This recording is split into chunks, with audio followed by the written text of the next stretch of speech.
you're in a shitty place, not because of anybody else, but because of yourself. And maybe this is where you need to reconsider what really you want to contribute to the world. And if you come with that contribution, you're already passionate. It's not about finding your passion. It's about finding the passion within yourself to be able to say, I'm going to connect to a purpose and then go out and do something about that. And at that point, you're not pushing. And this is where I thought was really important. You're listening to Rise from the Ashes podcast. Ladies and gentlemen, welcome back to another episode of Rise from the Ashes. Yes, it's season 5, and I'm so excited to hear and introduce my next guest. We've had him before, but I was so thrilled to interview him. He's a phenomenal inspiration. His name is Len May, and he lives in California. He is intelligent, sexy, charismatic, and without further ado, Len, please introduce yourself. What do you do? And we'll drive straight into this. Nah, I appreciate it, brother. I'll take the sexy. I think it's the haircut. Right? Yeah, okay, I can tell. I can relate to that. Yeah. So what I do is I am the CEO and co-founder of a company called EndoDNA. And what we do is genetic testing and analysis, focusing on precision health and wellness.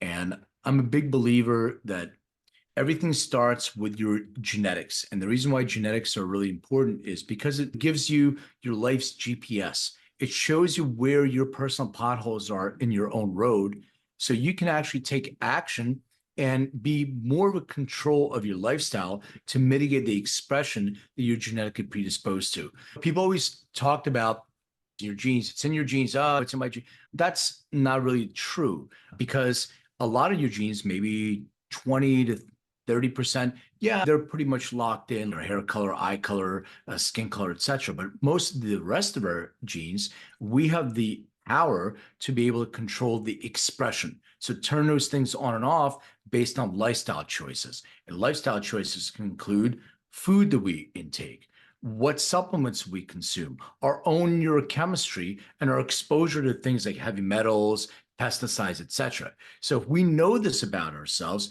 we can take better care of our own health and wellness and really help ourselves to mitigate the expression of some of those adverse events.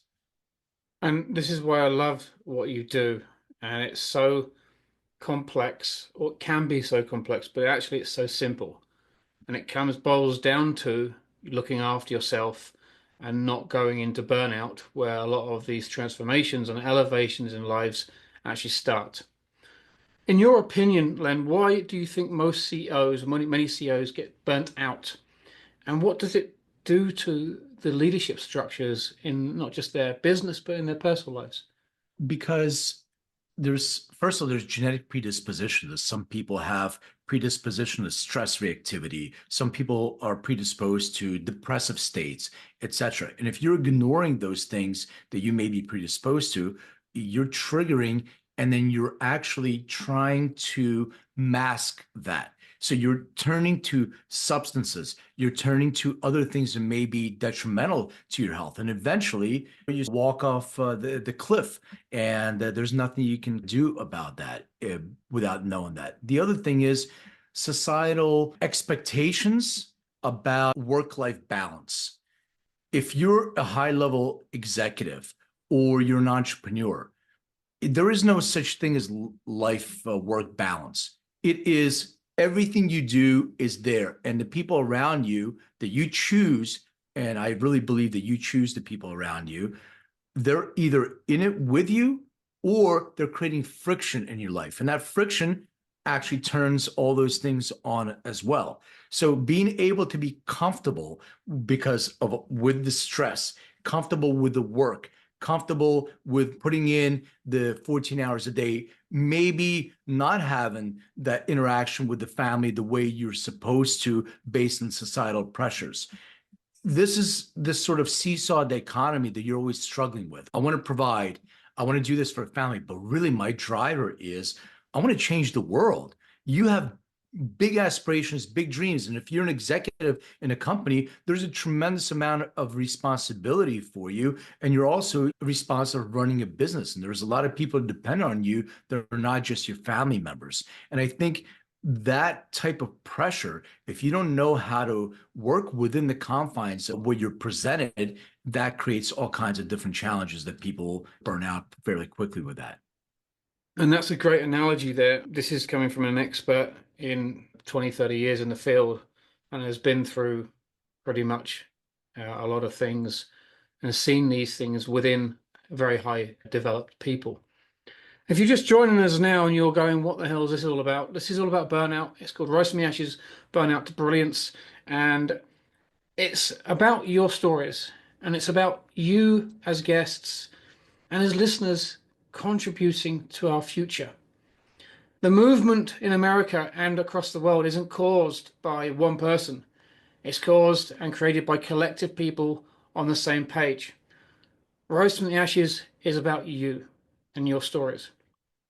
Len May is one such guest, and he's becoming a more and more a friend as the months go past, as we interact, because of his contribution to humanity and what he does to help other people. Len, this question is about leadership and the emotional impacts in decision making, the burnout and the fatigue around health, not just mental health, but physical health and biogenetics, causes us to collapse and create devastating results within our lives. How do you see the factors of slightly leading into burnout to dramatic crashes within the industry that you're specifically in? I've gone through this myself, and it all depends where you physically hold your stress, and being self-aware of what are the indications that something is going to happen to you. So for me personally, I had a different business than I do now, maybe less passionate about that at the time, still putting in a tremendous amount of work, and there was a lot of stress. And I started feeling that stress, and I went down to pick something out of the oven. I bent down, I stood up, and I felt there was an electric shock going in my back all the way down my leg. And I was laid out. I was in so much pain, I couldn't figure this out. And I was called a doctor. They're like, oh, take some pain medicine. And then they said, all right, maybe we'll schedule for you for an epidural, which we're going to do an injection in my spine and block the pain. And I was in so much pain that I was like, I'll do anything. And I was laying in bed and I was listening to Howard Stern at that time. This was many years ago. And there was a celebrity on the show, and he was talking about his back pain. And Howard said, do you know, maybe it's stress induced? And the guys, no, I really have a bulging disc in my back, blah, blah, blah. He goes, yeah, but that doesn't necessarily, you have that. That doesn't necessarily mean you have pain associated with it. Have you ever heard of Dr. John Sarno? I was like, all right, let me write this name down. So I got the book, and it was the first book, I think it was called Healing Back Pain. And then the second book is Mind Body Connection, or maybe the other way around. Dr. Sarno, who's deceased now, passed away. But one of the theories that he had is that a lot of the pain that we have, whether it's neck pain, whether it's migraines, whether it's back pain, it is induced by stress. And for me, I'm a sciencey person. So I'm like, yeah, but what do you mean? How does that work? When you have stress, you're secreting cortisol. That cortisol can stay long in your bloodstream. It can actually lower your pH level, make you more acidic. Your own body has an overactive immune response to that, which we know is cytokine, basically. And if depending on where you hold that stress, that's where you can get some inflammation. And when you have inflammation, you already have a bulging disc. The muscle gets inflamed and it starts pushing on the disc where you have the nerve, and that's where you experience pain. So I was like, started thinking about it. It used to happen to me every once in a while. I would go on vacation or holiday, and I would be so stressed, even though I'm supposed to have an enjoyable time. I'd be so stressed to make sure everything goes okay. I had an ex-wife now, but she wanted everything perfect. It was supposed to be. So I was putting so much pressure on myself, even outside of work, to make sure that we have an excellent experience. So I go pick up the bag out of the car, and I'm like, oh, my back again. And the first couple of days, I'm laid out. So as I started realizing and started curing myself of that, I started feeling the symptoms. So as you feel it, I'm not getting enough sleep. I'm not drinking enough water. I'm not supplementing myself enough. And there's like a little twinge in my back. I feel it and I feel it coming on. And now I have to disassociate myself and take action. And what action can I take? One of those is mindfulness. Lets me quiet my brain. Let me find some quiet time to be able to overcome all that stress. Exercise, yoga, things of that nature, going on my hike, going on my nature hike, supplementing myself. So being able to understand that something is coming, so maybe I can get ahead of it before it actually trips and expresses itself. So I really think that understanding your own physiology is really important, understanding your own genetic predispositions, where we carry stress. And the most important thing is the people around you. And for me, I've always found that, like, if you have really good people around you that are there to support you and to vibrate at your own frequency, it's a much easier path. And when you have that friction of people, either it's a spouse, either it's your employees, either it's your partners, anybody else that's misaligned with you, that creates that extra friction. And all that creates extra stress, which we then, because at the end of the day, human beings, we're creatures of comfort. And it's much easier for us to be able to sit back down and say, you know what, I'm gonna disassociate myself from this because that's something that may be a side effect of that burnout. Once you find passion in yourself and you find the people around you that are aligned with that vision and mission and can help you push through that, you can rely on them. You don't have to do everything by yourself, which is another thing that entrepreneurs and people who are highly successful, they want to do it all themselves. Yep. When you have that team, it's sort of that foxhole mentality, right? You know that the person next to you got your right side, you got the left side, and you don't ever have to think about it. And it's very rare to find. So all those factors together are, I think, what you are, where you may be lacking, where leads to a burnout fairly quickly. So that. No, I love that analogy. And just for the listeners now, you mentioned stress a few times in there. Now, you and I both know there's many levels of stress and symptoms of them. For the person who's going, I'm simple-minded, just give me it how it is.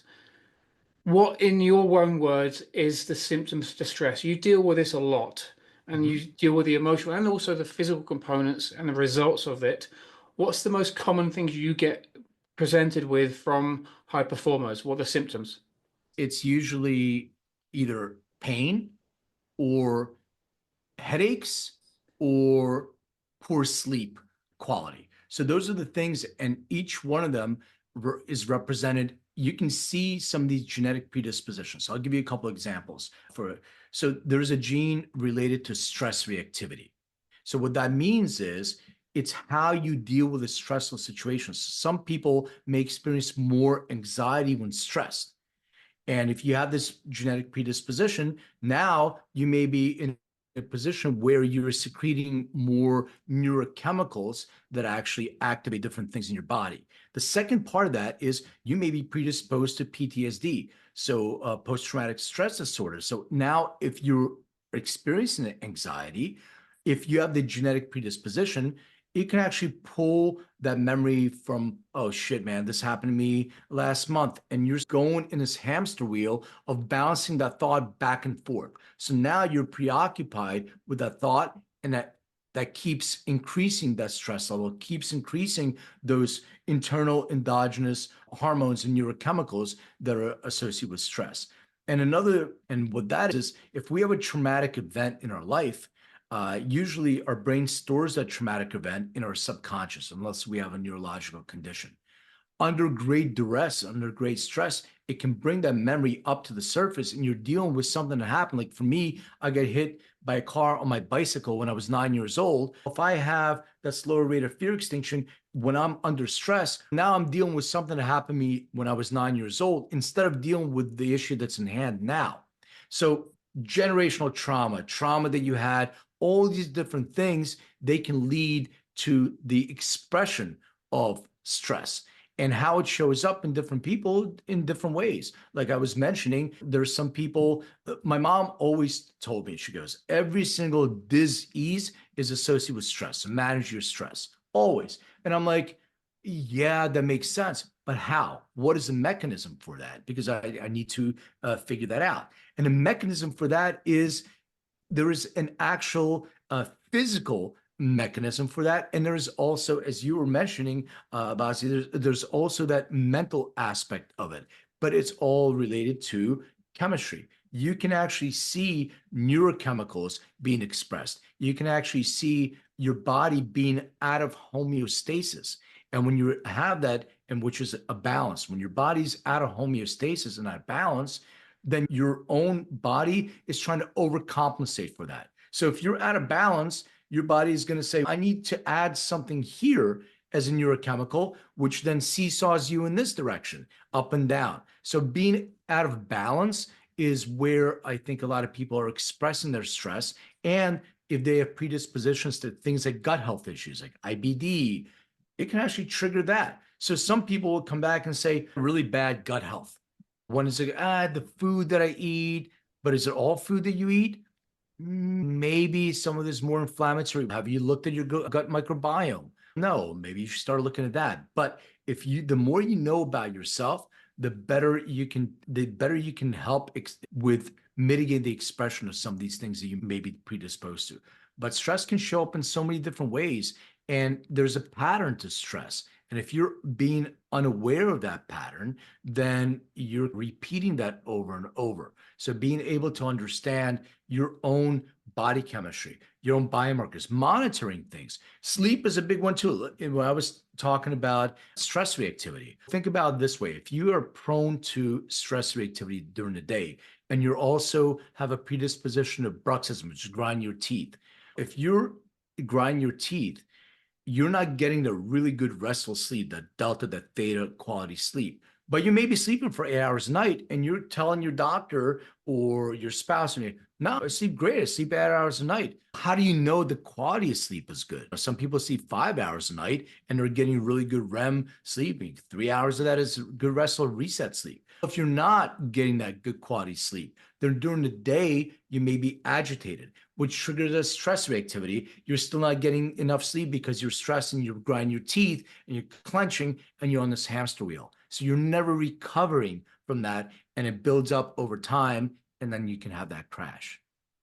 I think that's a great analogy, and thank you for that, going into depth with it. It is a very good way to describe it, and also the symptoms and also the effects of it. So if you're just tuning in now and you're wondering what the hell this is all about, first of all, welcome. And I got a question for you. Are you really ready to stop surviving and actually start thriving in life? If you are, and you want that leverage in your own life, please subscribe to the podcast. I'm not trying to sully or anything, just subscribe to the podcast, because the guests and the content in here is life-changing. And they're from real world experiences, from real people who are the leading thought leaders in their, not just experts, because everybody in the world's a fucking expert. These people are thought leaders who are pioneering the way for our next generation. Len May is just one of them. Len, I want to thank you again for being here, firstly. And this question is about reframing what has happened to us, the burnout. Many people think burnout is as a failure, but actually it can drive so much more than that behind the scenes. It may not look like at first. How would you advise, or how did you reconnect with your purpose after your episode of burnout? Yeah, and that's a great way to put it, because burnout may be caused, or I'll talk about myself, with a misalignment of purpose. So at one point in my life, I thought that I wanted to do real estate. So I was a commercial real estate broker. And why? Because I thought that, first of all, I can generate a lot of revenue from that for myself, for my family.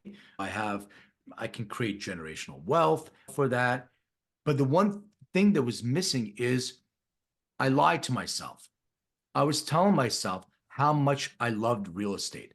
It was so fun for me to do. Well, if I look back and I reanalyze myself, I loved the transaction. It was like that shot of heroin or whatever you take because you get it and then it's done. And you're like, holy shit, I'm still in the same place that I was at. I thought this transaction is going to make me happy. I'm making all this money, but it went away. And then once again, you start again on this journey, the next one, because as a hunter, you're eating what you kill. You're a commission only salesperson. You have a family to rely on. You have all this pressure, but you're doing well. You're making that connection to what you think your purpose is. But the one thing that I was missing in this purpose is what am I doing to contribute not just to myself, to other people? And when I started thinking about that, I'm just making wealthy people more wealthy because I'm a commercial real estate broker.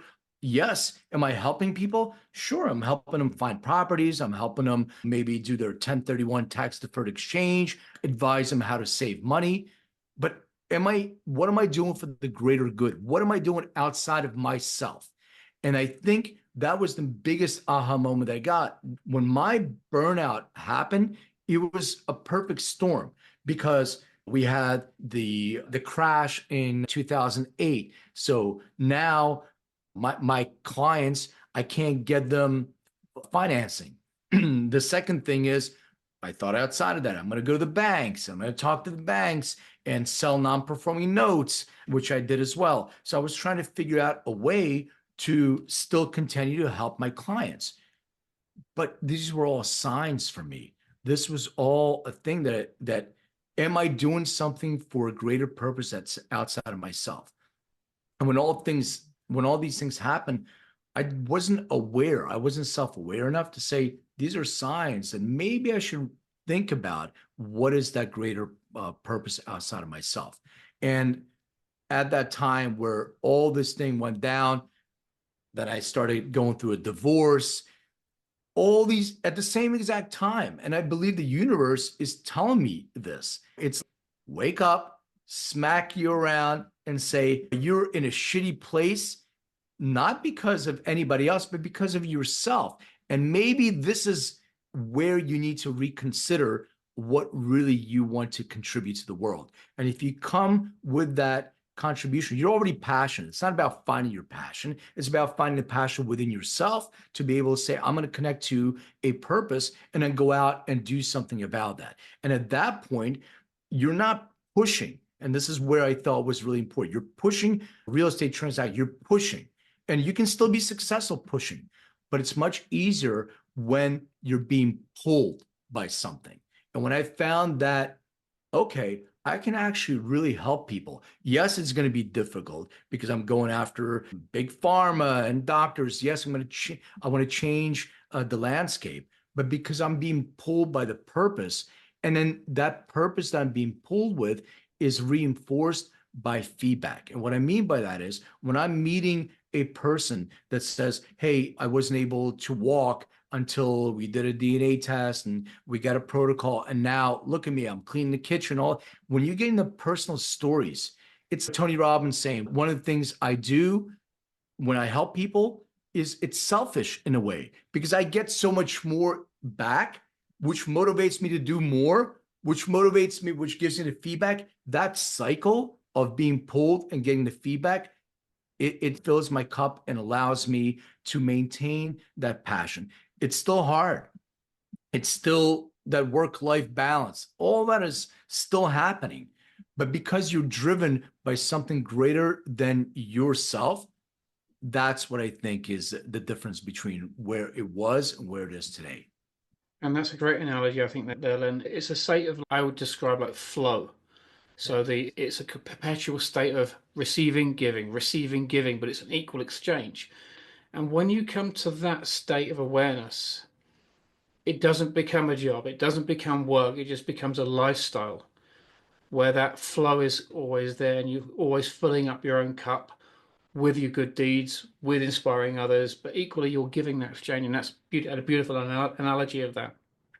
Before we close down for part one, I'm going to ask the audience to write something down for me. Not for me, but for yourselves. What's the one thing you've been avoiding? What's the one thing you've been avoiding because you feel too burnt out to do things? What do you have to face?